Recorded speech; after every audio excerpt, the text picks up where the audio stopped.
You're listening to the Flickcast, a podcast about stuff nerds love. I am Chris Ulrich, and joining me, of course, my co-host Joe Dilworth. Hello, Joe. How are you?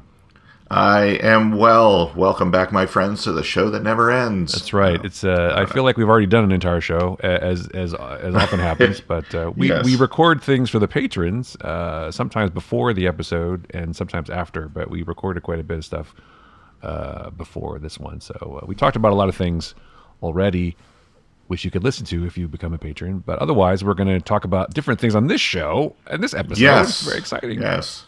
Among those things will be more Star Trek Strange New Worlds, maybe some She-Hulk, maybe some Everything Everywhere All at Once, which we've finally both been able to see, and a few other things, maybe about Daredevil, and whatever else we feel like chatting Daredevil. about. I don't know. Yes. I'm not sure what's going to happen. It's kind of one of those things, you know?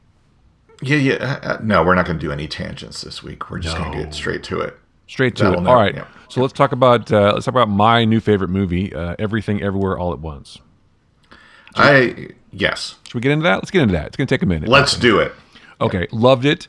I saw a thing on Twitter recently that said, "What is the most innovative and interesting film that made you re-examine your love of cinema?" or some similar questions like that. And at the time, I couldn't think of one because I've seen a lot of movies lately, but none of them really blew me away in that way.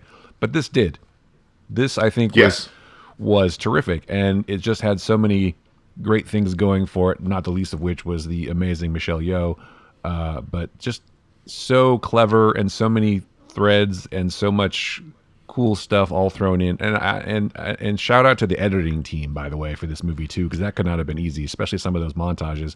No kidding. That was just like, I really want to slow it down, especially towards the end, that last one where clearly she goes to like so many different universes that there's so many, like she's an alien and all this other shit. I just want to see all of those like broken down. I'm sure somebody's done it, but anyway, I loved it. It was phenomenal. What did you think? No, I couldn't stand it. No, I'm just kidding. What a piece of shit. No. It is no lie. It instantly became one of my favorite movies of all time. Yeah, it seriously. is just absolutely amazing, and it is not often that a movie affects me that way. I mean, I would say there's only been a handful of times. Examples being the first Matrix, and then before that, Fight Club. Not that these three movies are similar to each other in story and tone, but just that all three of those movies, I sat there in the theater going, I really can't believe I'm seeing a movie like this, and that's definitely what I felt this time, and it was just like, wow, it's kind of rare, I think. Because there's a lot of great movies. There's a lot of great movies I've seen in the past few years, but it's rare when something is just, I don't know, hits all the right beats all the way through. It's just an amazing movie, and it really sticks the landing too. And I'm just to use a sports metaphor, but I think for me, you're right. I agree with you, especially about the original Matrix. That was like a super innovative film when it came out because of bullet time and all like the idea of reality and everything. And there's been a few along the way. Like I was thinking about like Who Framed Roger Rabbit. I thought was a super cool, innovative kind of thing. And like maybe the first Jurassic Park when you will believe the dinosaurs. And for me also like Superman, the original with Christopher Reeve, like you will believe a man can fly. And I did believe a man can fly. Back in the day. And of course Star Wars and stuff like that. But it's like watching something like this, it's just the Daniels took the idea of this kind of, of basically a simple story of family, right? And blew people's minds with it. It was just so innovative the way they told the story and the idea of the multiverses, which is not an original idea. Obviously, there's a lot of movies about multiverses and a few recently, which did a decent job too, I guess. If you like superhero films, which I do, or which I do, I should say, and I think you do too. But this is just visually, it was just amazing storytelling and so clever. I mean, there's especially like little things, like the way they have to shift into the new, get their new skills, the little tricks they have to do, like swallowing the chapstick. And by the way, this is spoilers a little bit. If you haven't seen Everything Everywhere All at Once, you should rush to your theater or your video place to watch it as soon as possible. It is so good. Absolutely. Well worth your time. It just, that was super clever. And I've watched it a couple times already, which is not something I always do, but I went back and watched it a couple times. And there's like so many little things like that. Like there's a scene where when they go to the hot dog finger universe, that was crazy. Which is crazy, but weird, but it kind of works for the context of the movie. But when they're playing the music, and the music is distorted as if someone is playing it with hot dog fingers. Right. I just noticed little things like that, but basically, it distilled down to its simplest form. It is a story about family and about love and about your nihilistic existential dread being realized, and just how the important things are the little things, and the little moments with your family, whether it's like they say in the thing, it's all I would like to, what is it, drink tea and to pay taxes or whatever with you or something like that. It's like, yes, that little stuff, that's the important stuff, those little moments. Michelle Yeoh, amazing. All the cast, I think, fantastic. It was just such a great. Even James Hong had some touching moments in it too. Yeah, Jamie Lee Curtis, wow. Stephanie Sue. I should definitely shout out to her because she had some tough stuff to do too. I mean, Michelle Yeoh obviously, and Ki Hai Kwan, and he's great. Yeah. I also love the fact that the Daniels clearly were influenced by a lot of other genres too, like especially the martial arts genres. But there's a lot of Wong Kar-wai in the movie, which I appreciate too. Yes. Like the stuff with him on the stairs and him with the glasses and everything. It's basically and all the green and the way they photographed it. It was really, I mean, that super hyper romantic with Michelle Yeoh basically playing Michelle Yeoh in those scenes. It's just I can't say enough nice things about it. It's just it was very effective.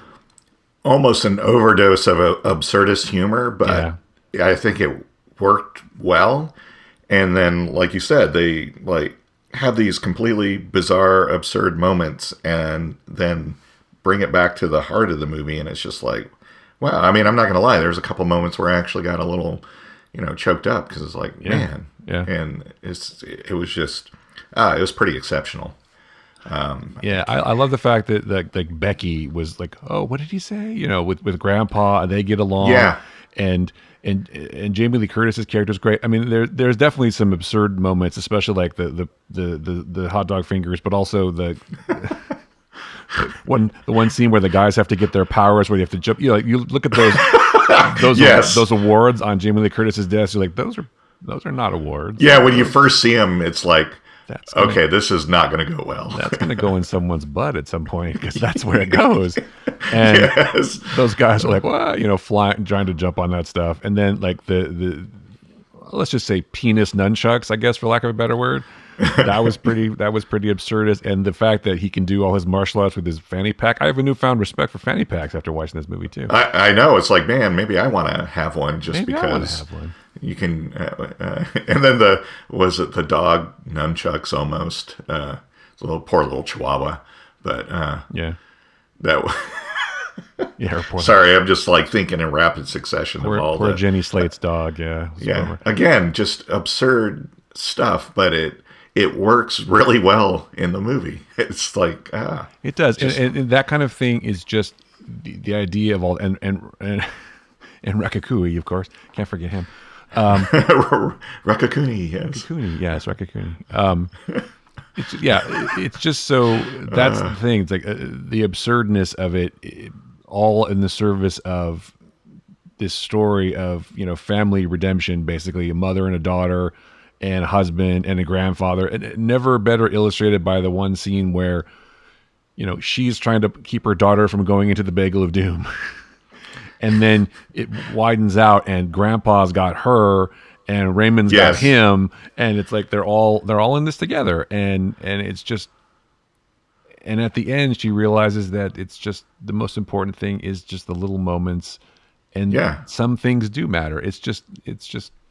Well, and we're not doing it justice. It's just so good. That whole part was like your kids grow up and you got to let them go. You can't. Well, it was just like I don't know. Yeah, sorry, I can't articulate well just how phenomenally good this movie was. Yeah, and I know that's weird for a podcast, but it's you can't put it into words. Yes, and it is worth watching over and over again. But you're right, little touches like at the beginning when they're having conversations and they're in the course of a sentence, they're flowing back and forth between Cantonese and English. It was like, Yeah. whoa, that's not normally done in a movie, and they did it exceptionally well. And I think, again, the story was phenomenal and the direction was great. And it's all the third important ingredient is the acting, and everybody did a tremendous job and went for broke when they should have, and but played it serious and played it straight. They weren't trying to be kooky and funny either, and it's not a Farrelly Brothers movie, right? So no, I'm just surprised that it hasn't been more successful. I think people maybe are put off by, maybe it seems like it's too complicated, and there's a lot of things going on. You do have to pay attention. It's not something you can just turn off necessarily. But it's just, I love the fact that they're exploring the idea that nothing matters, but then at the end of the day, everything matters, really, right? Even the smallest things. And and it's just the idea of them being rocks and them being piñatas and this the rock universe was great. Yeah, it was just, there's just a lot of things going on, and we say this, if you haven't seen the movie, we're talking about these things. It's just, it makes sense in the context of the film, and it's just one of the ways that they're exploring the idea of this whole thing about meaninglessness and how things don't matter, and that's what her daughter is suffering with. Another thing, I just want to get away from you, and I just, who cares? We're all just worthless in this small universe, but that's not true. It's not true at all, and it's just it's a super uplifting ending. Although it's funny how it ends, and in some ways too, it's sort of ironic that everything kind of goes back to the way it was, but then maybe you don't mind so much because you see that you're not alone, you're all together, and she does change. The thing that was funny, I thought she changes the dialogue for Michelle Yeoh, for Evelyn, changes at the end, because before she said, she's like, I'm listening and whatever, but in this case she says, what did you say? Yeah. Because she's like, I was someplace else, whatever. She's like, well, wait a second. Yeah, what did you say? Yeah, it just, she's finally accepted the idea that this is her life and it's okay. It's okay. Yeah. And I do love James Hong kind of almost in some ways parodying his Lo Pan character from Big Trouble in Little China. Yes. I just wonder if James Hong is he mobile? Because he was in a wheelchair the entire movie practically. So I wonder if he's. I think he is in a wheelchair because he recently got a. Was he in a wheelchair for that too? Star, yeah, I think he was. So I mean, he's 93. So yeah, I worked with him one time. He's awesome. He graciously told us some good Big Trouble in Little China stories. He was very cool about that. He was not nice. not a dick about it at all. So. A great guy, super. I'm glad he finally got his star. That's terrific. He's very well deserved. Yeah. The other standout though too was Jamie Lee Curtis. I think playing like some very interesting characters. Yes, but also the same character. But it's just her characterization of Deidre or Deidre, however you say it, was very funny, and she had a lot of interesting business to do. Well, that's what I'm saying. Like. Her and even Michelle Yeoh not being afraid to look, look different and to dress down and to play frumpy and totally go for it and sell it. It was great. Yeah, exactly. I mean, yeah, you could read the script and go, I got to do what with my what? And why is there mustard everywhere? Okay. And think that's weird, but then you're right. They just totally go for it. And kudos to one of the Daniels too for kind of going for it too by being the kind of weird guy. Let's say weird. Well, no shaming. I'm sorry, I shouldn't say weird. No shaming for fetishes or anything like that. But he does play an interesting cameo in the movie as well. So good for you. Good for you, man. Go see it now. It is amazing, and see it multiple times. Yeah, I can't say enough good things about it. Yeah. I wish that like you said, it's funny that we're doing this podcast and we're supposed to be relatively articulate, but I feel like affected by the film, even though I just watched it again, and it's still like kind of ruminating in my brain. And I think that's one of the reasons I'm having difficulty sort of articulating exactly what it meant to me.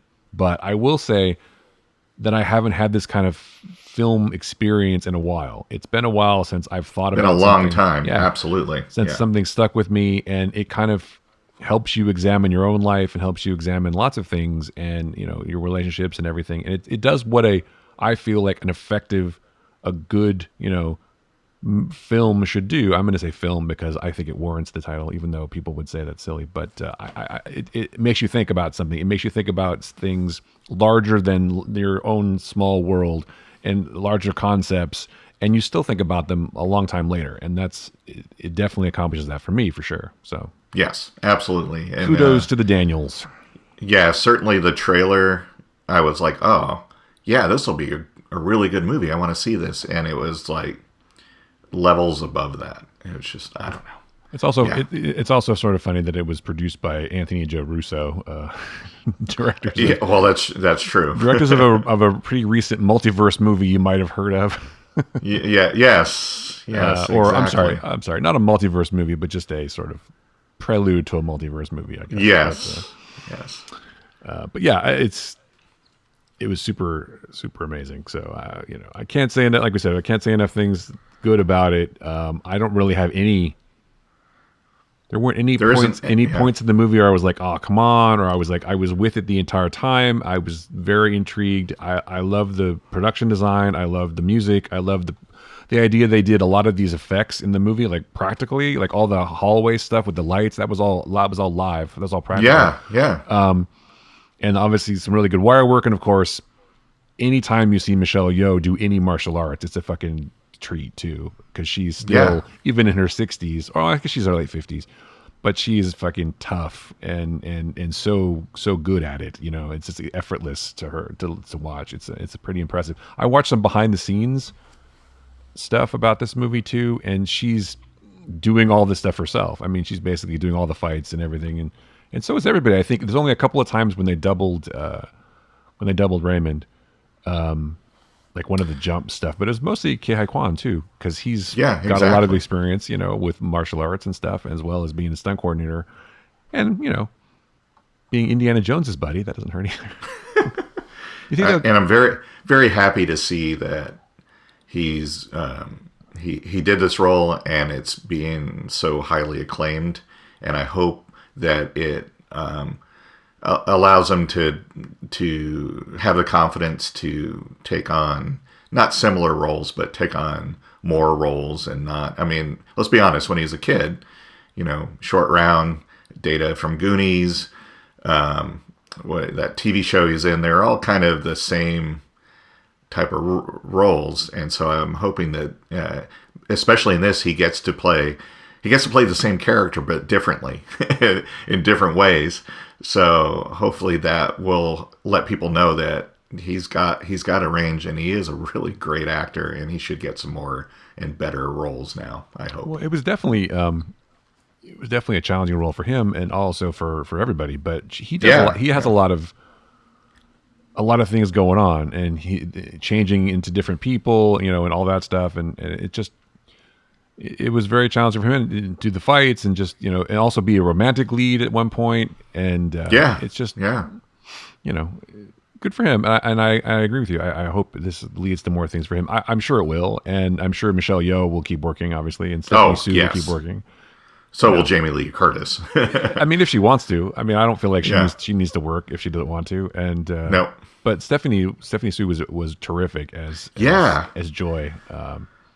And also Joe Butapaki as well, but she was excellent. They all were. I don't think there was a bad actor in the entire thing. If I think about it, they were all really good. And so, I did not see Swiss Army Man for whatever reason, which is the Daniels' previous film. But I definitely am going to watch it. I'm definitely going to go back and watch it now, because I feel like these sort of absurdist idea will continue in that one as well. So. I'll say this. Yeah, and well, that's okay. So a couple things there. This is their second feature film, and it's like, really? Are you kidding me? That was amazing. Yeah. But the other thing is, I was kind of wary because I heard about and had people describe Swiss Army Man to me, and I was like, well, that sounds dumb. I don't really want to see that.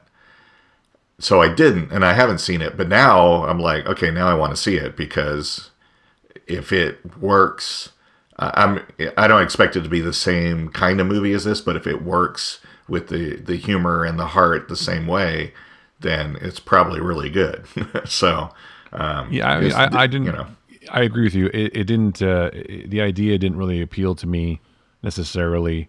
I do like Paul Dano and I do like Daniel Radcliffe. So it actually played here at South by in Austin, and I was gonna go and see it, but I just never did for whatever reason, and I haven't since then. But this definitely makes me think that it's worth watching. Their second film. That's pretty impressive. And I will definitely pay attention to what they do going forward.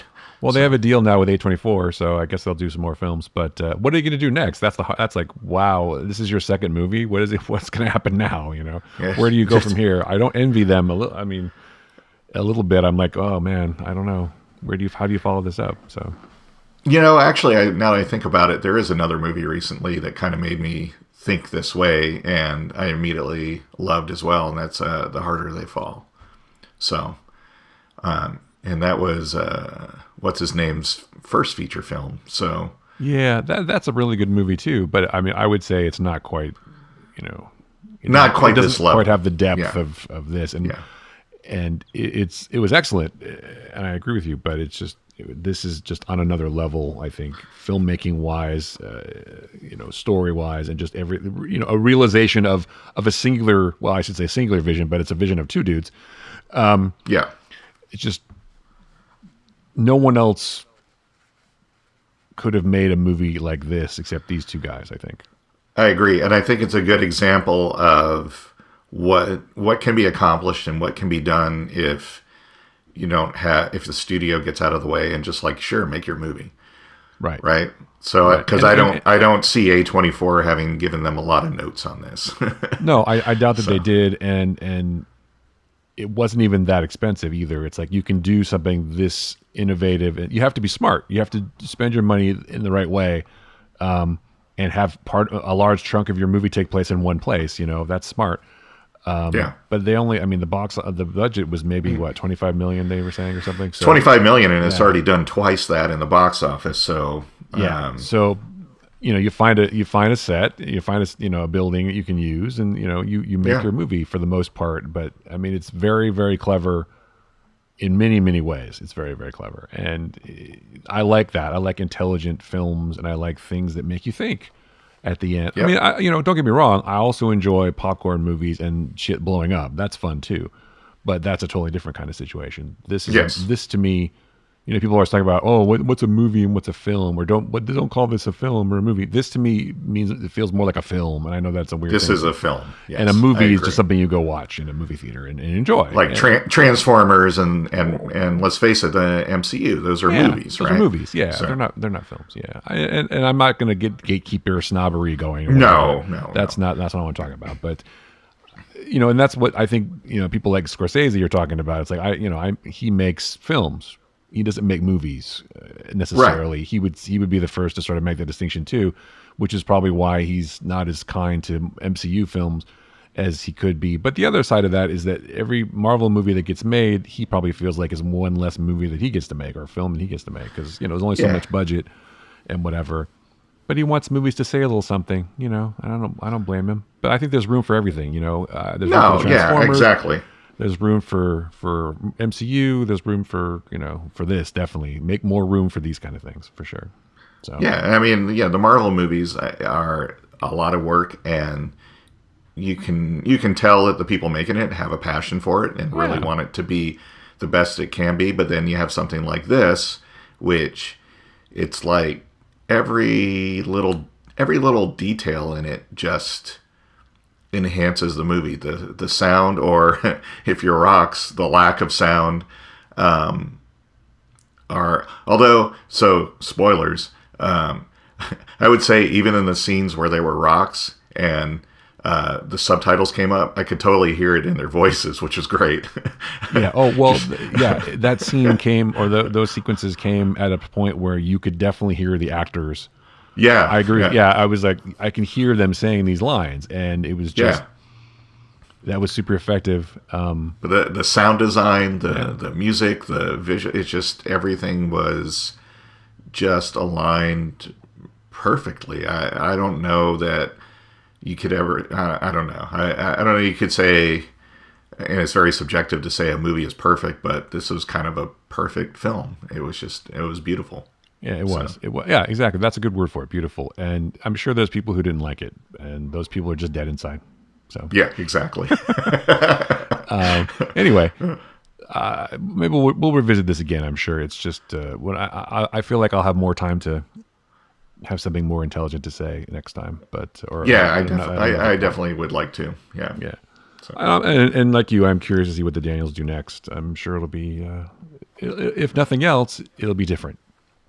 Yes, which I think is cool. So, speaking of different, well, not different. Speaking of more of the same, I don't know. Should we go to Strange New Worlds, or should we go to? It's both I was actually and not the same. So go ahead. Well, I was gonna seg us obliquely into, speaking of things that have very meticulously shot scenes. Let's talk about the potential return of Daredevil. Wow, that was bad. That was pretty bad. I'm kidding. Yeah. Yeah, that's pretty cool. That was announced recently. New Daredevil TV show in development at Disney Plus, which will star, I assume, Charlie Cox. It's got because there's no. That's the reason why he was in the Spider-Man movie, right? To kind of test the waters, and it's like, yeah, everybody wants Daredevil back, and Kingpin and.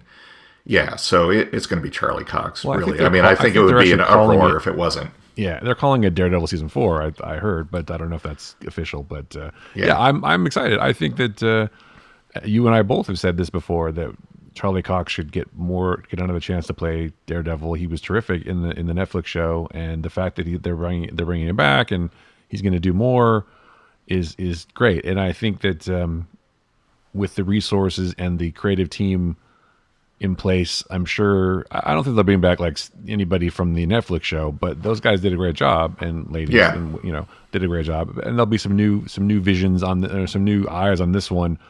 But I think bringing it into the Marvel fold more completely is going to help it and make it even better. Maybe. Again, there was nothing wrong with the original show on Netflix. It was terrific, and I think that this will just be even better if possible, or just as good at least. So.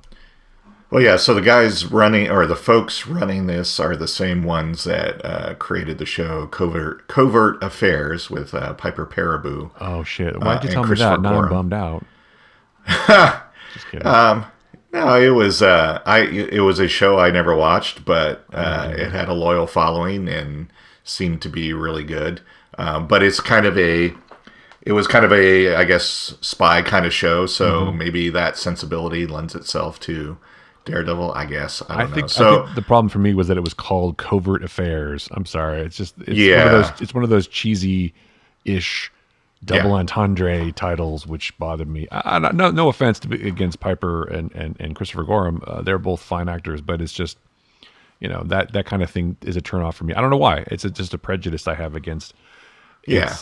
What was that show back in the day? Silk Stockings. Remember that show? Well, yeah, this was amongst that breed of USA Network kind of shows that were, honestly, they seemed like cookie cutter shows. It's like, well, these kind of spy, action, drama, romance, will they or won't they type of shows. But some of them were, pretty good and done well. So I don't know that these folks being, the showrunners is necessarily a bad thing, because it definitely will all matter with the scripts. I would hope that if they are going, this is basically Daredevil season 4, that they'll bring kind of the same sensibility. I guess my thing, and what I was alluding to with,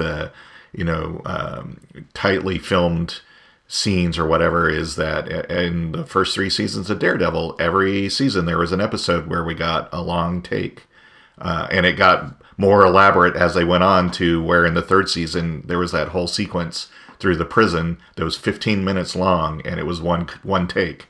And I selfishly hope that they keep that part of the show. They don't have to, and it won't ruin it if they don't. But it would be nice if they kept that. But and then of course it's like, well, the tone of it has to be different if it's going to be on Disney Plus, right? I mean, it can't be as, I want to say brutal, but it can't be because as the original visceral. I mean, those shows are all on Disney Plus now. That's true, and they have kind of segmented them to their own kind of like, well, this is for grown-ups kind of section. So maybe they will continue that. I think they're going to do 2 different tiers of Disney Plus. I feel like there's going to be like a family tier, and then there's, because when I logged into Disney Plus relatively recently, when those shows, all the Netflix shows were going to premiere, you had to agree to a thing and opt into a thing. And like, oh, you're going to see more. You're going to see more adult stuff now. So are you cool with that? I'm like, yes, give it to me. But I think there'll be a couple of different tiers. They're also going to do an ad supported tier. I've heard too. So that's true. Maybe that'll be the more. I mean, it is Disney Plus, but they do own Marvel, and they can't just do all G-rated stuff. It's not possible, So. Well, now they're talking definite big talk about the next Deadpool movie and incorporating him into the MCU, and that they aren't going to compromise what worked before. So I think you're right. Maybe they are, like, this will be maybe the launch of, so now you're going to see some more adult Disney Plus Marvel shows. Well, the question is Deadpool available on Disney Plus? It's not, right? So no, it's not. Yeah.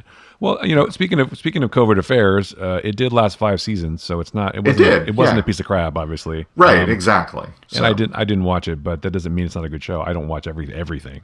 It's got a good approval rating. I can't even speak English. Good approval rating on Rotten Tomatoes, if that means anything to you. 93%. My wife liked it. I just never. It was one of those shows that I kind of went through this phase where, especially in the pre-streaming days, where whole seasons were available forever, where it was like, oh, I just found out of the show. Well, it's already in like the 2nd or 3rd season. I don't really want to jump in the middle. Maybe someday I'll watch the whole thing if it's available. And I just never got around to it. But and there are some shows that I'm like, this is on HBO or whatever, and the first couple seasons are available, so I'll get caught up and watch it. I just never did. Yeah, I do like Christopher Gorham, so maybe they'll bring him on the show as something. And also, I didn't realize this, but Mohinder from Heroes was also in.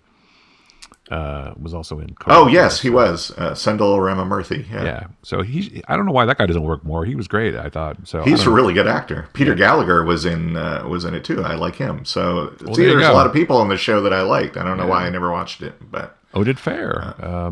See. Yeah. Anyway. Okay. So I'm just looking at the credits now. Sorry. You're just reading names. I'm just reading things off of Wikipedia. Piper Parabo. Yeah, reading that one. So she's cool. I like her too. So they can all come. They can all come on the show.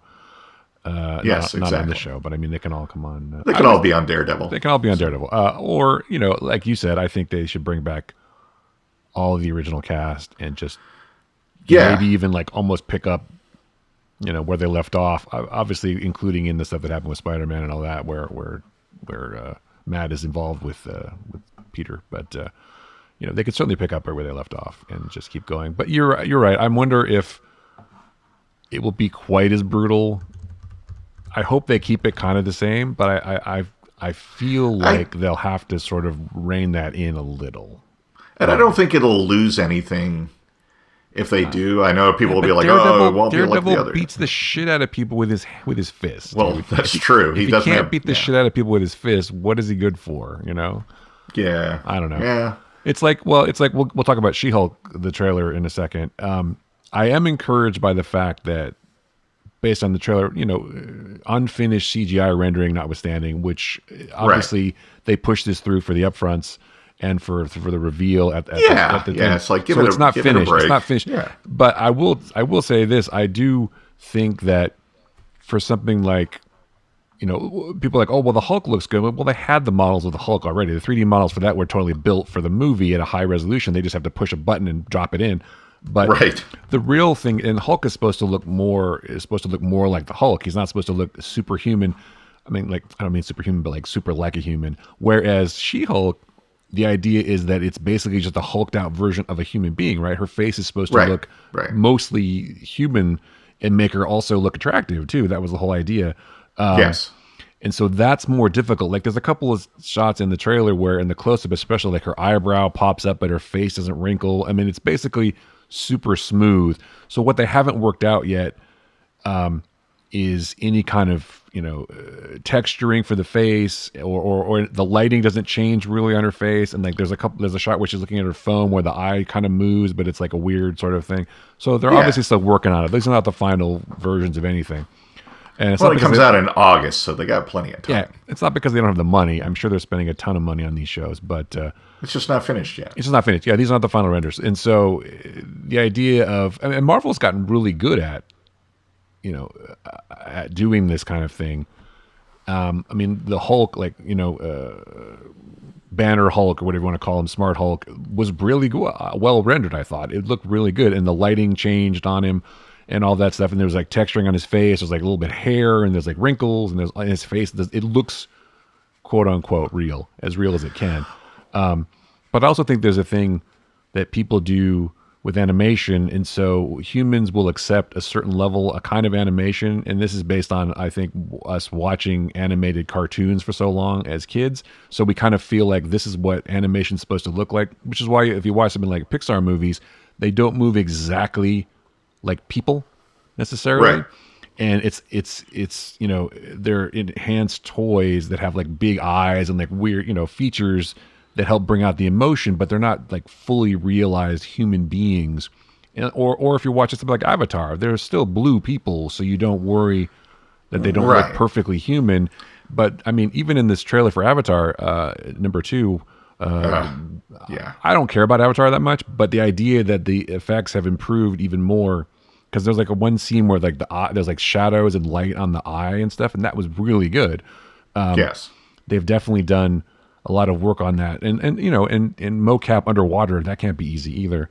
But I wonder if anybody's going to care at this point. I'm sure some people do, but it'll do crazy money. Yeah. I mean, people are saying don't count out James Cameron. I'm not. I mean, the guy's going to make bank. He's going to make more fuck you money than he already has.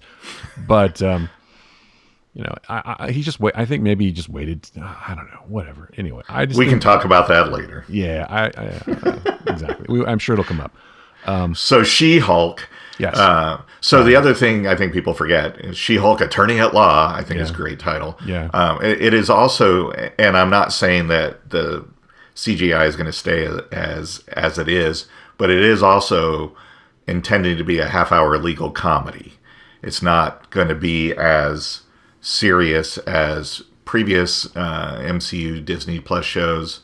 And I think they get that across in the thing. I'm not saying that they're going to leave it, but there's not, and I don't think there's going to be like the cartoon eyes bugging out with a ooga, but there is going to probably be some elements that are going to be cartoonish to it. And I'm okay with that. What I'm curious to see is how they incorporate, because in the comics, she frequently breaks the fourth wall. And I'm curious to see how that element plays into plays into it. So maybe there'll be something where she's keeping a journal, because who is she talking to? My name is blah blah blah. I'm an attorney, and these are my friends. Yeah, exactly. Who's she talking to, right?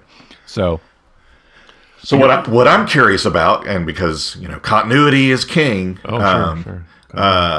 Banner Hulk's arm is all better. It's not all mangled like it was at the end of Endgame. Yeah, so, I mean, we don't know the timeline for this show when it comes in. Has he recovered from all that? Well, I saw something, and this wasn't my research, but I saw something on YouTube about it, and they mention it, and they talk about how in the IMAX version of the trailer, you can clearly see that he's got one of those power inhibitor things on his other arm in that shot where he's talking to, where you see him at the end of Shang-Chi, I think it is, and so they've like suppressed his powers so they can heal his arm. Oh, okay. And so, because if you can't heal the Hulk, because the Hulk is impervious, right? And if he doesn't revert back to Banner, so he's reverted back to Banner. He doesn't turn into the Hulk at all. And then it's the same thing that the theory was. It's the same thing that Doctor Strange is wearing in the Illuminati thing. But I haven't seen that movie yet, so I don't know. But right. And we will talk about Doctor Strange. We just haven't been able to go yet. Yeah. So that kept him from turning into the Hulk, and so they were able to treat his arm, and they were able to fix it, and then he could Hulk back up again. So that was the theory that I saw, and that actually seems plausible. Well, that makes sense. This video was that honestly, I don't care either way, but it is an interesting question, and I'm sure they'll address it or they won't. It doesn't. I mean, at the end of the day, it doesn't really matter. I do like the fact that they're making it kind of like a comedy, because I think the premise is that she defends like a new metahuman or whatever you want to call it every episode, because you're the face of our new whatever division of the law firm. So. Well, the Abomination's one of her clients, and Tim Roth is back as both the Abomination and Emil Blonsky, so that's interesting. Yeah, he looks almost the same too, which is funny. I can't remember a time when Tim Roth didn't look like 60 or something. So, and they're going to have Wong in it, since apparently now they're wrestling buddies. I love some Wong, so good for him. Well, yes. Who doesn't, right? Who doesn't? Well, yeah. I mean, have him in every movie, I think. I know. He is the Sorcerer Supreme right now, too. Absolutely. Unless that changes in the movie we haven't seen yet, but still. No. Steven got blipped, so he had to step up. And he did. Yes. He did. They will. Definitely Wong, and there's a scene I think it's in Shang-Chi, when Wong is taking him back to wherever he's being kept. Then there's that prison thing that he's in the trailer for She-Hulk. So it's all, the idea that Marvel doesn't plan this stuff ahead is silly. Of course they do. And so all of this makes sense. The fact that they keep it together is still amazing to me, that they almost get it perfectly right every time. All the threads seem to get resolved for the most part. I mean, there's some loose ends here and there, but that's to be expected. But I guess I will say I am excited that in the She-Hulk trailer, there's a quick scene that it looks like the coolest character ever, Frogman, is going to appear in She-Hulk. I'm excited by that. I also like the fact that, because as people might know, She-Hulk was sort of invented to parody a little bit and to poke fun at the idea of sexualizing, female superheroes. Absolutely. And so they did that a really good job in the comics, making fun of those tropes, how all the female superheroes had like tiny outfits and whatever. And the idea that they're sort of keeping that in the show, where she's clearly not afraid to date and not afraid to take charge, in the bedroom, I guess, for lack of a better phrase. But she basically picks that dude up and takes him into the bedroom at the end. Yeah, exactly. Which is an interesting shot, because I wonder how they did that. It was pretty good, because his foot bumps the lamp and the light changes on him. So, and that's Tatiana Maslany's face. I mean, was he? I don't know. Was he on wires and they were just pushing her, or did she have like a big cardboard cutout of her face, like way higher up, or what they did with Avengers? I don't know. Right. So anyway, it's just it's cool that they're sticking with that, and I think that's great. I think there'll be some serious elements of the show too. Oh yeah, of course. But I think for the most part, it will be, because they're not going to do straight up like slapstick comedy. But it's going to be tongue in cheek in some ways. I guess that's for lack of a better phrase. But I'm all for it, and I think that she's a tremendous actress, and I think that I'm talking about Tatiana Maslany. Will definitely kill in this role, and it's nice to see Banner back. It's nice to see again, more Wong is fine anytime. Yes. I didn't say Wang. I said Wong. Come on. You're a child. I totally am. Me too. So what? I think that's the problem that we're running into in the world, is that men basically stop mentally aging or emotionally aging around age 13, and we're all like, that's a huge problem. Weird boys forever. Some people can handle that, and some people can't, clearly. But right. Anyway, I'm happy that they seem to be going with that whole idea of parodying the problems with comics. One of the many problems to see this show. I think it'll be good. Yeah, it's going to be fun. What else? Oh, we wanted to talk about Strange New Worlds a little bit. I'm still loving the show. Yes.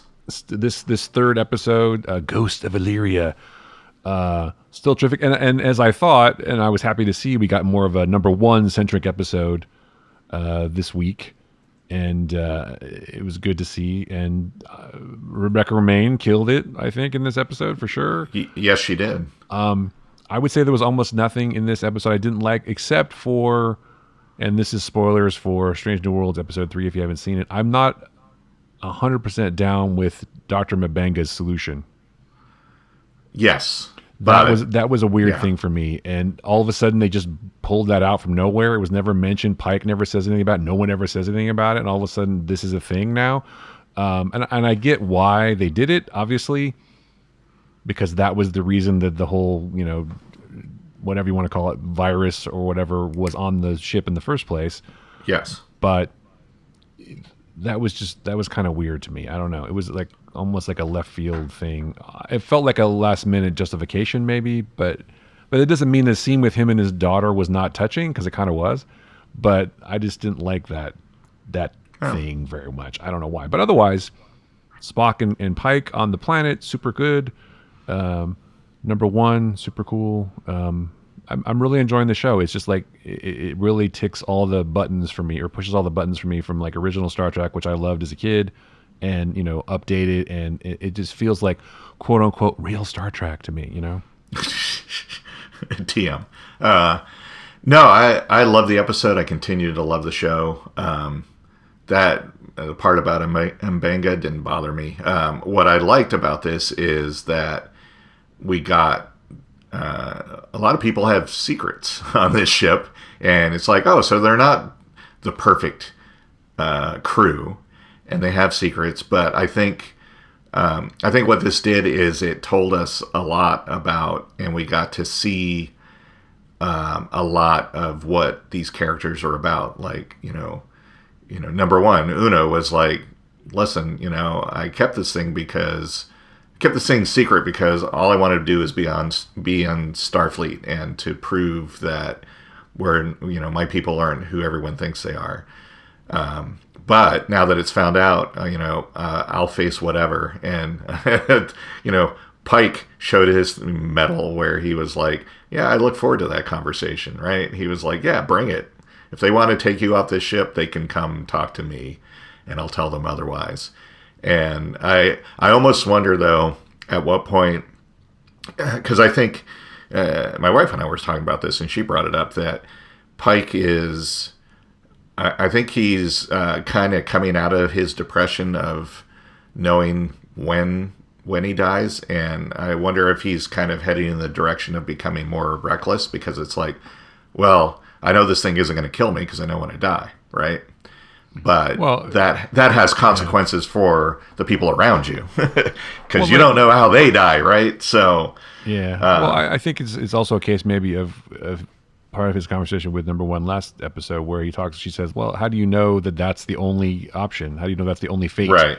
So him looking up the people at the end of the last episode, maybe he's determined to change it somehow, or to find a way to do whatever. But then Spock, also told me you have to use whatever to be your, to fulfill your best destiny, or whatever it is, to be the captain. So maybe he's just, he can't just be moping around all the time. Oh, I'm going to die. And they can't keep doing the thing where he looks and there's reflections of him, all melty. But yeah. But you're right. I think you're right. I think he's just sort of accepted it and is going to move forward. But maybe that makes him more reckless. But I feel like Pike as a character, and especially to serve the story, and also to serve, in some ways, the times we live in, to reflect those, he kind of had to be a guy who would be like, yeah, it's no problem at all. I will, I'm totally on your side.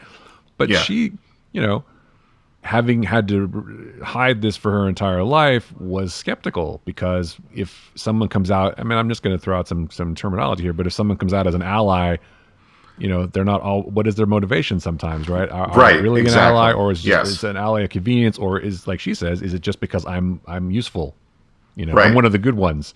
So the fact that she still has that question about Pike is interesting, and then ends up deleting that log entry, because I guess log entries are public eventually. I don't know, but so she's skeptical about him, which means he's just had a tough life her entire life, and also it gives you a lot of good insight into the character. I think that's a good moment for her in the show, where we realize that she's had to go through a lot, and has this secret that's basically preventing her from probably forming relationships with anyone, really. Right. I mean, Pike is probably the closest she has to a real friend, and maybe Lon too, but they're not really friends, are they? I mean, she says we're friends, but I don't know. That was a tough scene too, but I liked it. Yeah, I think one of the biggest things I liked about this episode was other characters' reactions upon finding out the secrets, like Lon, and then their little scene at the end. It's like she's still mad at her, but she's like, "Here, have some strawberries." And I'm allergic to strawberries. I'm kidding. Yeah, and then Chapel being like, "Yeah, I don't care," because I don't care about this. And the same thing with Mbanga. He was like, "Yeah, I think that decision and how it affected Illyrians was wrong, and I'm a doctor. I'm gonna do whatever I can to save the crew. Yeah, I don't really care." Yeah. So, and then number one's gesture at the end. It's like I'm gonna get you a dedicated power source from the Warp Core to keep that segmented and keep it going. So it was just like I think it brought the crew more together, even though it was like, I can't believe you keep this thing. It was like that doesn't change what I think about you and how I know I can work with you, because you're still the same person. So what if you've had this thing? I could totally understand why you would keep that secret. So yeah, no, it makes sense, but it also is interesting because I kind of got the feeling that she does that for him at the end as also a matter of practicality too. It's like, we don't want this shit to happen again. Well, yeah. So I'm going to give you a separate thing, and I understand what happened and why, and I totally get your story, and that's sad, but we can't. But don't do it again. We can't have this happen again. Yeah. So I'm going to give you another chance. I'm going to give everybody another chance, but we're also going to make sure it doesn't happen again by giving you a dedicated power source for your transporter. Right. Right. But also my other favorite character on the show, of course, is Hemmer too, because he's just like, I'm doing amazing things because I'm a fucking genius, It's like, he's great. His sort of like, fine. Well, then when they're given orders over the intercom and he snaps his fingers and his folks like, okay, let's go. And it's like, damn, he runs a tight ship down there. Yeah, he does. Yeah, but I love him. I think he's going to be a breakout for sure. On the show, he's great. But I mean, they're all, I keep thinking about it. Is I really like Chapel. I like her a lot, and I like Lon and Mbanga and Ortegas too. I really like her a lot. She does a great, she doesn't have that much to do this episode, but it's like she's still an interesting character. They've all got they've all done a lot to build characters in a short amount of time and make them, three-dimensional, I guess is the word you're looking for, but or the phrase.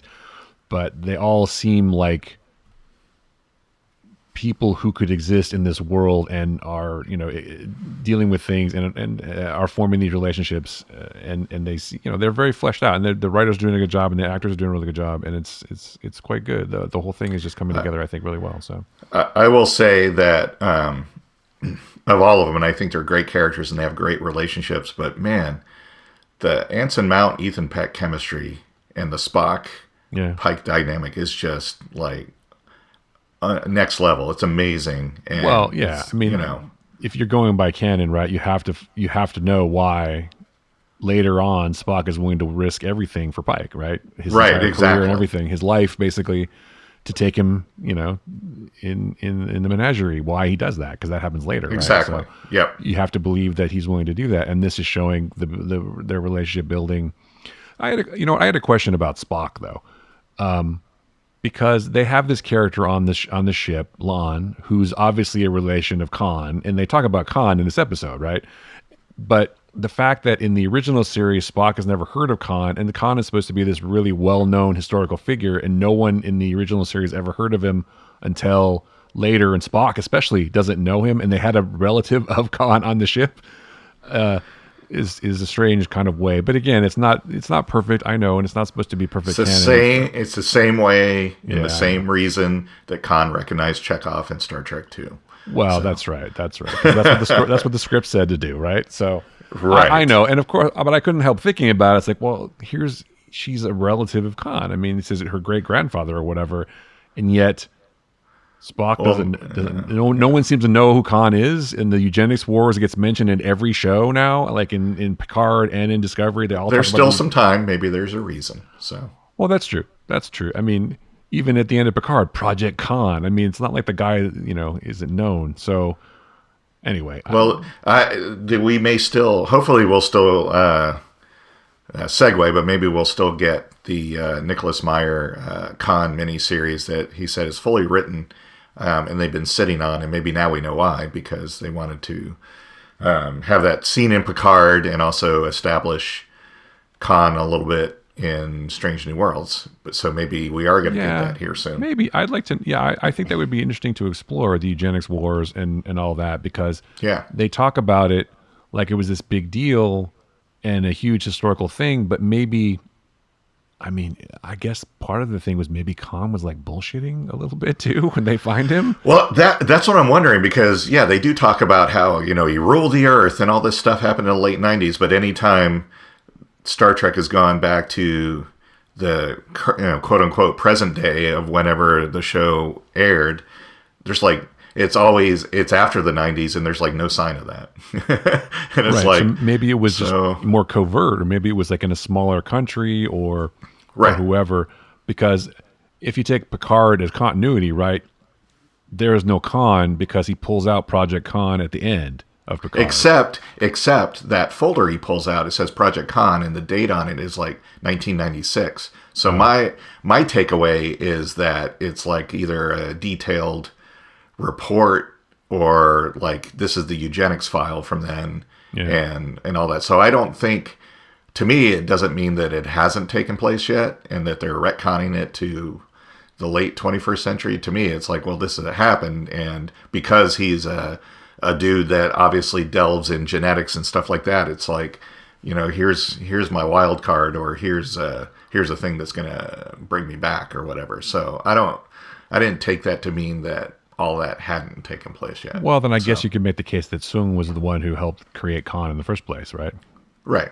So, well, and I mean, in his, a descendant of Soong's deals with the augments in Enterprise that is also from Khan's research. So, I think they're intertwined, and it makes sense that he would have that file. But I think that whatever, however grandiose or not, whatever happened with Khan, I think at the point in Picard where he pulls out the folder, Khan's in his sleeper ship somewhere out there in space already. So yeah, maybe so. Well, the other thing to realize is that, when they made the original Star Trek show in the 60s, the 90s was 30 years in the future. So who knows? That was the future. Yeah. It's like Blade Runner, Los Angeles, 2019, that was 30 years in the future, so. Well, and if you wanted to bump it ahead and make it in the, 2020s or 2030s, I mean, they do talk about eventually in the late 21st century, there's a third world war, so records could have gotten messed up and mixed up. Well, that's absolutely true. There's a huge war, and then Zefram Cochrane and First Contact and all that stuff. Right, so right. You're right. A lot of that stuff could have been destroyed or altered or whatever. That's an interesting point. So it's history is vague. And also the victors write the history. So maybe some people who were able to put down the eugenics wars decided that they didn't exist because they were culpable in some of the creation of these problems in the first place. Right. So it got rewritten. Only Dr. Soong knows the truth, man. So that's right. Anyway, and we'll see what happens. So. Yeah, but anyway, still, I love the show, and it's one of the. I mean, I liked Discovery and I liked Picard, obviously, but I think I was watching Picard. I mean, if I'm being honest, it was partially, or to a larger degree, because I just wanted to see Patrick Stewart play Picard again, and also to see all the cool guest stars. And I'm super excited for the next season, or the final season, where the entire cast of Next Generation gets back together. That's super cool. But this show, I think, feels like, and it's no slight against the other shows, but this feels like what I originally loved about Star Trek. So I'm thrilled. So they're all different shows. I mean, Discovery is, a big dramatic action serialized show. Picard was not about exploring deep, meaningful things or all that. It was a character study on Picard. So that everything's is servicing that. So that's why I think some people are like, well, it's not exploring the deep meanings of Star Trek and stuff. It's like, well, no, it's a character study on this one character, and everybody around him is serving that, and the things that happen to him are serving that. So that's why it's doing that. But this, you're right. This is what everyone thinks of, or most people think of as what Star Trek is. If you were to describe Star Trek to somebody who had never seen it before, you'd probably start with the original series, and this falls into that. So it's definitely got that aesthetic, but it also has a nice element as far as the characters, a kind of a serialized portion to that. So it is, Strange New World every week, but it ties into also what's going on with the characters and all that. So I think they found a good balance right off the bat. Yeah. Because that, to me, that was like, the original series, and even to a certain extent, Next Generation, some pretty serious things would happen to characters in an episode, and then next week they're totally forgotten. It's like, what do you mean you're falling in love with this character and this is your greatest love? Don't you remember 2 seasons ago the same thing happened? Yeah. Well, that's tradition. I mean, Kirk was in love with a new woman every week. I'm in love with Edith Keeler, and Edith Keeler's got to die, dude. Sorry. Right. But that affected him hard in that episode, and then next episode, no mention of it, right? Well, again, we also talked about this before, where Kirk forgot he had a brother, so it's like he obviously doesn't form emotional attachments. Exactly. Like, brother, whatever. I don't care. Right. And so I think this has found a good balance of, intrigue of the week. Yeah. And we can, in that regard, do the reset button at the end of the episode, but the experiences and what the characters go through are going to continue forward and inform not only how they are, but what they do, next time we go to a planet that has something similar or whatever. Well, serialized storytelling wasn't really a thing in the 60s, I guess. No, of course not. It was definitely like, we got to just, bang out an episode of the week. And no one's ever going to see this episode again, maybe on repeats once, and then that's it, right? Right, so how can we reference it? Because no one's going to remember anyway. Yeah, right, exactly. Right.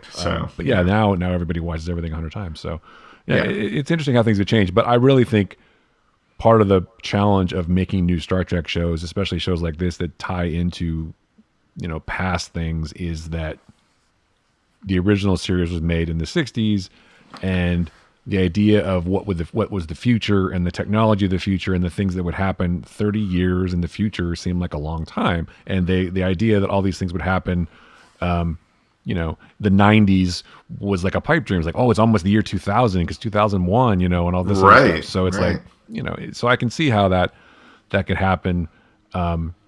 But I don't, so the fact that they're sort of playing loose with some of that, I think is fine. And you kind of have to reinvent stuff because there's probably people who've, maybe people who've never seen the original series either. So, it has to be accessible to new viewers also. So, and I'm sorry if they were like, well, we're going to make it look just like it did in the original series. It would look terrible in high definition, and it would be canceled after about 3 episodes because nobody new would come in to watch it, or they would watch it and go, well, this looks dumb.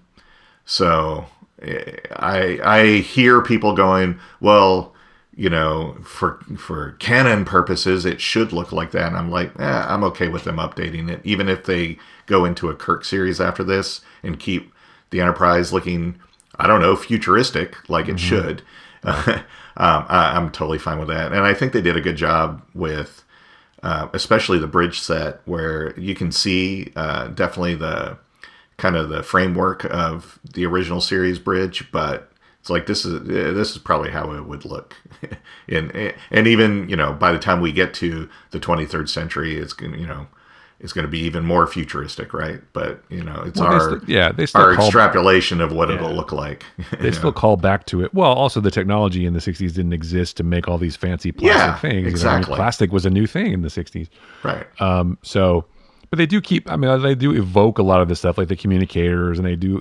It looks like there's definitely inspiration in the original series, but it's what it would have looked like in the day, if they could have done it, I'm sure it would have been more futuristic. But again, the idea of what the future was is different than it is now, because now we're exposed to more things, and things are slicker, and they have like touch pads and iPads and all kinds of shit. So of course they would have that, and that kind of thing is terrific. I think they've I have no problem with that, and I think it's like, oh, cool. This is Star Trek. I don't want to say done right, but no, you're right. It would be, people would if they tried to make it exactly the same, but just in high def or 4K or whatever. People would laugh at it. They'd be like, wow, it looks cheesy, man. Why are those effects so stupid? So it had to have been updated. It had to be done like this. So. Day and age of shows like The Expanse and stuff like that, you couldn't do that. It would, the only audience you would have would be, people our age that watch the original series, and it just wouldn't. But I don't think I'd want to see. I don't. I wouldn't either. I like the fact that it's been updated, because it looks like, how it should look. I mean, there's definitely some Abrams influence, right? So it's just, this is what things look like now, and the fact that they still call back to the original stuff and pay respects to it, and they get inspiration from it in the color schemes, and ripping her shirt just like Kirk. I thought that was a funny touch. Yes, like, exactly. How many times does Kirk rip his shirt? And they even joke about that in I think it's in the last Star Trek movie with the Chris Pine. He's like, I ripped another shirt. Yes, like, exactly. Yeah, you rip a lot of shirts. I mean, that was definitely fan service in that, but it was funny. But yeah, I mean, we're going to revisit this show a lot, but I can't say enough nice things about it too. And as we say a lot, this is a great time to be a nerd and to love things. Yes, it is. And to we have so many things to watch and so many things to appreciate, that it's an embarrassment of riches in a way. It's a great time. I can guarantee you, if you're actually interested in things that are good and enjoying things, there are plenty of nerdy things for you to enjoy. You don't have to enjoy it all. And even some of the things that you previously enjoyed, if it goes in a direction or it does something you don't like, you don't have, take a break from it. Go watch something you do like for a while. And as we're seeing from the plethora of Star Trek shows, eventually I'm sure there'll be a Star Trek series that is more in line with what you like. Right. Yeah. And so then everyone you can have their come own back. personal Star Trek show. Yeah. So, I mean, kind of the same thing with Doctor Who. It's like, well, if you don't like the current Doctor or the storylines, take a break from it and wait till the next Doctor and the next production team, and maybe that'll be more your liking, right? So it's like, there are so many things out there to watch right now. I'm wondering it's if, awesome. I mean, you're more of a Doctor Who expert. How have people reacted to the announcement of the new Doctor? In typical fashion, I mean, there's quite a lot of people that are like, this is great. My thing with the Doctor is, like, I always want it to be different and new each time. I don't want it to be like the same thing. And the fact that now we're in an era where a woman can be the Doctor, or a person of color can finally be the Doctor. It's like, wow, we're bringing something new and different to it. So it really will be new. And I'm totally excited. But then there is, much like the people that decry the political bent on stories on Star Trek, they're still, the Doctor should always be this old white guy. It's like, Doctor Who is too woke now too. Apparently. Well, I don't understand that as an epithet. That seems like, well, good, finally. Yeah, I mean, being aware of things is good, right?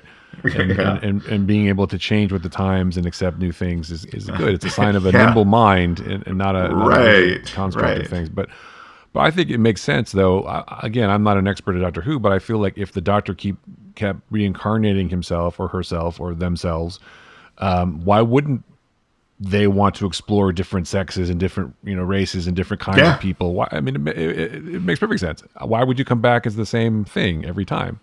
Exactly. If you're trying to explore and learn, why would you do that? So that's right. Because if I'm correct, they can come back as anything they want, basically, right? Yeah. So why not come back as a woman? Why not come back as a black guy? I mean, why not do whatever? Yeah, could be an alien, alien looking creature at some point. Why not? That's too expensive. Well, you can't do that on a week-to-week basis, but because you want to spend your money on really cool special effects. Those TARDISes are not cheap, man, and the Daleks are not cheap. Those robots. Yeah, so yeah, I'm excited, and I can't wait to see him in action and see what he does with the role. I'm even excited that David Tennant and Catherine Tate are back for. Yeah, did I read that David Tennant's coming back too?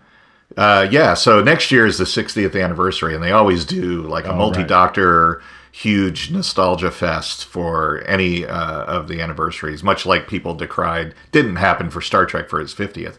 But it isn't just the 50th anniversary that Doctor Who did that. It's all every like 10th anniversary, every decade anniversary is something, and it gets more and more intricate as time has gone on. So he's back. I expect we're going to hear get announcements here pretty soon about several other doctors that are rumored to come back, and so I think it's going to be a big nostalgia fest, which it rightly should be and always has been on anniversaries for Doctor Who. And in the midst of that, we'll get introduced to the new Doctor who will take the show forward. And so I'm really excited by everything that's been announced so far and we've seen.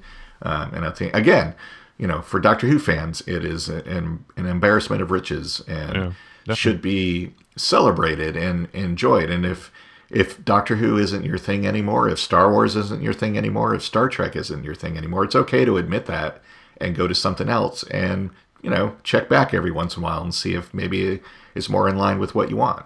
So, I don't know. Exactly. That's absolutely right. I actually heard that Eccleston might come back too, so I don't know if that's true. Yeah, I think they talk about that a lot, probably. Yeah, there is, but he seems to have come to terms with. Let's face it, he had a really terrible experience doing it. Not in playing the role, and not with the acting part of it, but the production part, and had some bad experiences with the producers and stuff like that. All of whom are now coming back to do the show.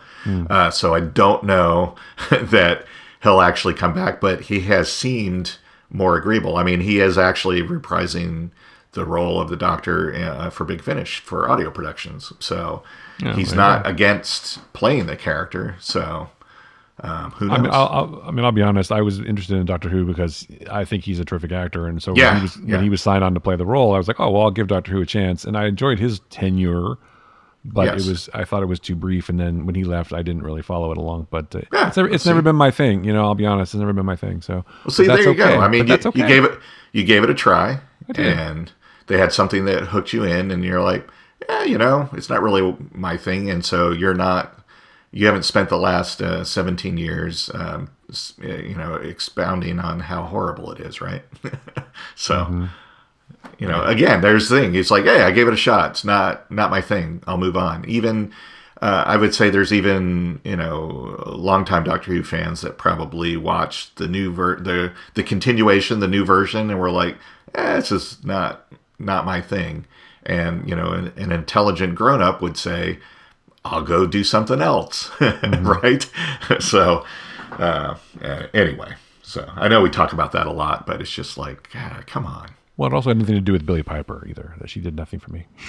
Well, there you go. So no, that's a lie. She did. She was very, very pretty girl. So well, she stayed on the show when he left. So why didn't you? That's true. Yeah. Well, I don't know. I guess, like I said, it didn't appeal to me, and it never really has. It's one of those things where people.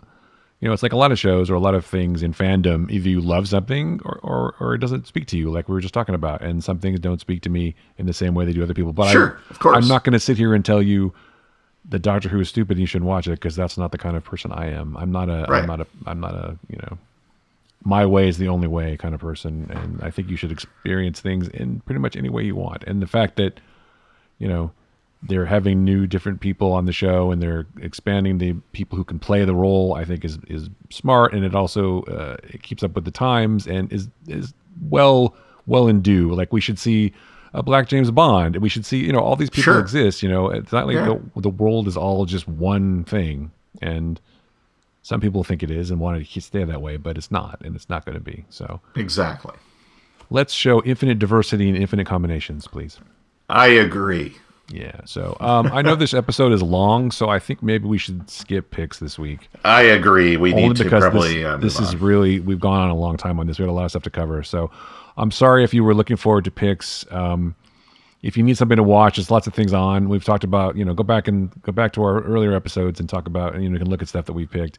And the show's terrible. They don't do picks anymore. I mean, you could also they changed the whole thing. I can't believe this. Our show's it's too woke. That's the problem. Yeah, that's it. And we don't do picks. Yeah. So. No, but I mean, any of the things we just talked about, you can certainly watch everything all at once, and you can do watch that movie because that's great. That's a good thing. Definitely watch that. Definitely support that kind of filmmaking. It's worth it. And then, of course, if you're not watching Star Trek, you can watch that. If you're not watching, if you're going to watch She-Hulk, you can watch that. But there's a lot of things out there, and there should be nothing to... I was thinking about this last night or the other night. I was like, I have way too many things to watch. It's a great problem to have. It's awesome. Yeah. So. Well, next week, we'll be talking about Obi-Wan. So. Oh, shit. Yeah. Next week, we'll be on the high ground, baby. or burning up. Who knows? Or burning up. Yeah, we'll see. Well, I'm always going to take the high ground if I can. Okay. Yeah, I have a lot of questions about. Well, I'm sure some of them will be explained, but I definitely have a lot of questions about where this fits in and story points. But that's a discussion for another day. So find the Flickcast at Apple Podcasts and at Spotify, iHeartRadio. Any place you find podcasts. Joe and I are on the socials at What Joe Writes, and I'm at Chris Yu, and then Ulrich Picks at Instagram. And the Flickcast, of course, is at TheFlickcast everywhere. We have a Patreon, patreon.com/TheFlickcast if you want to support the show that way. And then we have our Discord, the conversations that we do with the Whiskey and Waffles guys. That's always fun. And all those other things. I think that's all that I have to say about that. Anything else from you, Joe? That's it from me. Well, that was easy. All right, so for Joe Dilworth, I'm Chris Ulrich. That was the Flickcast. Thanks so much for listening.